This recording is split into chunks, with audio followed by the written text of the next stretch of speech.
একসাথে সবগুলো আয়োজন করা। তো আমি হচ্ছে ইলিশ মাছ নিয়ে নিই। প্রথমবার আমি হচ্ছে ইলিশ কাটি। বেগুন হচ্ছে মাছের যে তেলটা ছিল সেটাতেই বেগুনগুলো ভেজেছি। শুকনা শুকনা মাছ ভাজা অ্যাকচুয়ালি খেতে ভালো লাগে না, সাথে একটু পেঁয়াজ বেরেস্তা হলে আরও বেশি মজা হয়। সেজন্য আমি বেশি বেশি বেশি করে পেঁয়াজ নিয়ে নিয়েছি।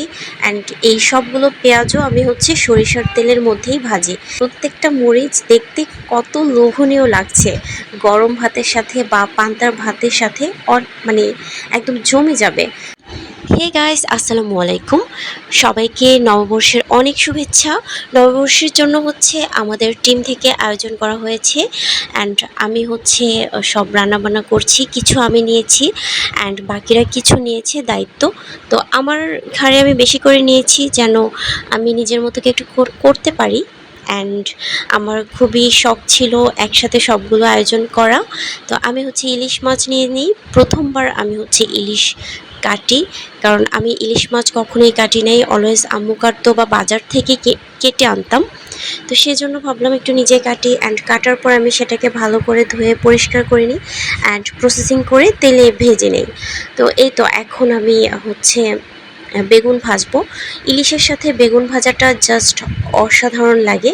তো বেগুনগুলো আমি ভালো করে ধুয়ে নিয়েছি অ্যান্ড ধোয়ার পর হচ্ছে আমি সেটাকে হলুদ মরিচ দিয়ে নুন হলুদ দিয়ে ভালো করে মাখিয়ে নিব। অ্যান্ড বেগুনগুলো হচ্ছে অনেক বড় বড় ছিল সাইজে, অ্যান্ড দেখতে অনেক সুন্দর লাগছিল। তো আমার হচ্ছে গ্যাস কম ছিল অনেকটা, যার কারণে খুবই টেনশনে ছিলাম কিভাবে কি করব।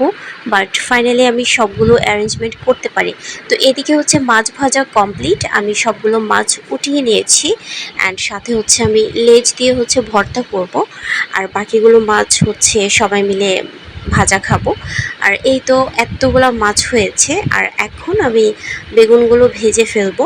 বেগুন হচ্ছে মাছের যে তেলটা ছিল সেটাতেই বেগুনগুলো ভেজেছি, কারণ এটাতে হচ্ছে বেগুন ভাজাটা অনেক বেশি ফ্লেভারফুল হবে। তো বেগুন ভাজা শেষ, এখন আমি পেঁয়াজ বেরেস্তা করে নেব। শুকনা শুকনা মাছ ভাজা অ্যাকচুয়ালি খেতে ভালো লাগে না, সাথে একটু পেঁয়াজ বেরেস্তা হলে আরও বেশি মজা হয়। সেজন্য আমি বেশি বেশি বেশি করে পেঁয়াজ নিয়ে নিয়েছি। অ্যান্ড এই সবগুলো পেঁয়াজও আমি হচ্ছে সরিষার তেলের মধ্যেই ভাজি। প্রত্যেকটা রান্না আমি সরিষার তেলে করেছি, কারণ প্রত্যেকটা রান্নার মধ্যে যেন সরিষার তেলের ফ্লেভার থাকে। অ্যান্ড এখন আমি বেশি করে শুকনো মরিচ ভেজে নেব, কারণ ভর্তাতে লাগবে। আর শুকনো মরিচগুলোও হচ্ছে একদম মুড়মুড়ে করে ভেজে নিয়েছি। অ্যান্ড দেখেন প্রত্যেকটা মরিচ দেখতে কত লোভনীয় লাগছে, গরম ভাতের সাথে বা পান্তার ভাতের সাথে মানে একদম জমে যাবে। তো এই তো এখানে আমি সাজিয়ে গুছিয়ে নিয়ে কিছু ছবি তুলেছি যাতে দেখতে সুন্দর লাগে। আর এই হচ্ছে আমার ফুল অ্যারেঞ্জমেন্ট। তো পহেলা বৈশাখে কে কী অ্যারেঞ্জমেন্ট করলেন প্লিজ কমেন্ট করে জানাবেন। ওকে, সবাই ভালো থাকবেন।